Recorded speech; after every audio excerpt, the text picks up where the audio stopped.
June 9, 2024 நோக்கி பயணத்தில் ஒரு நிமிடம். குரூப் 4 2013 ஒரு 3 வினாவை பார்க்கலாம். முதல் வினா, இந்தியாவினுடைய குடியரசுத் தலைவர்களை அவர்களின் பதவிக்கால அடிப்படையில் வரிசைப்படுத்துன்னு சொல்லியிருக்காங்க.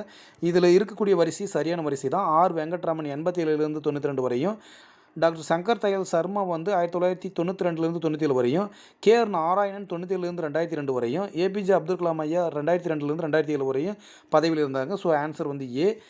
செகண்ட் கொஸ்டின், போபால் துயர் சம்பவம் நடைபெற்ற ஆண்டு கேட்டுக்கிறாங்க. இது 1984 டிசம்பர் 2ஆம் தேதி மத்திய பிரதேசத்தில் உள்ள போபால் நகரில் யூனியன் கார்பைட் லிமிடெட் அமெரிக்க நிறுவனத்தினுடைய துணை நிறுவனம் யூனியன் கார்பைட் இந்தியா லிமிடெட் அந்த கம்பெனியிலிருந்து மெத்தில் ஐசோசைனைடு வெளிவந்ததனால் ஏற்பட்ட விளைவு இது.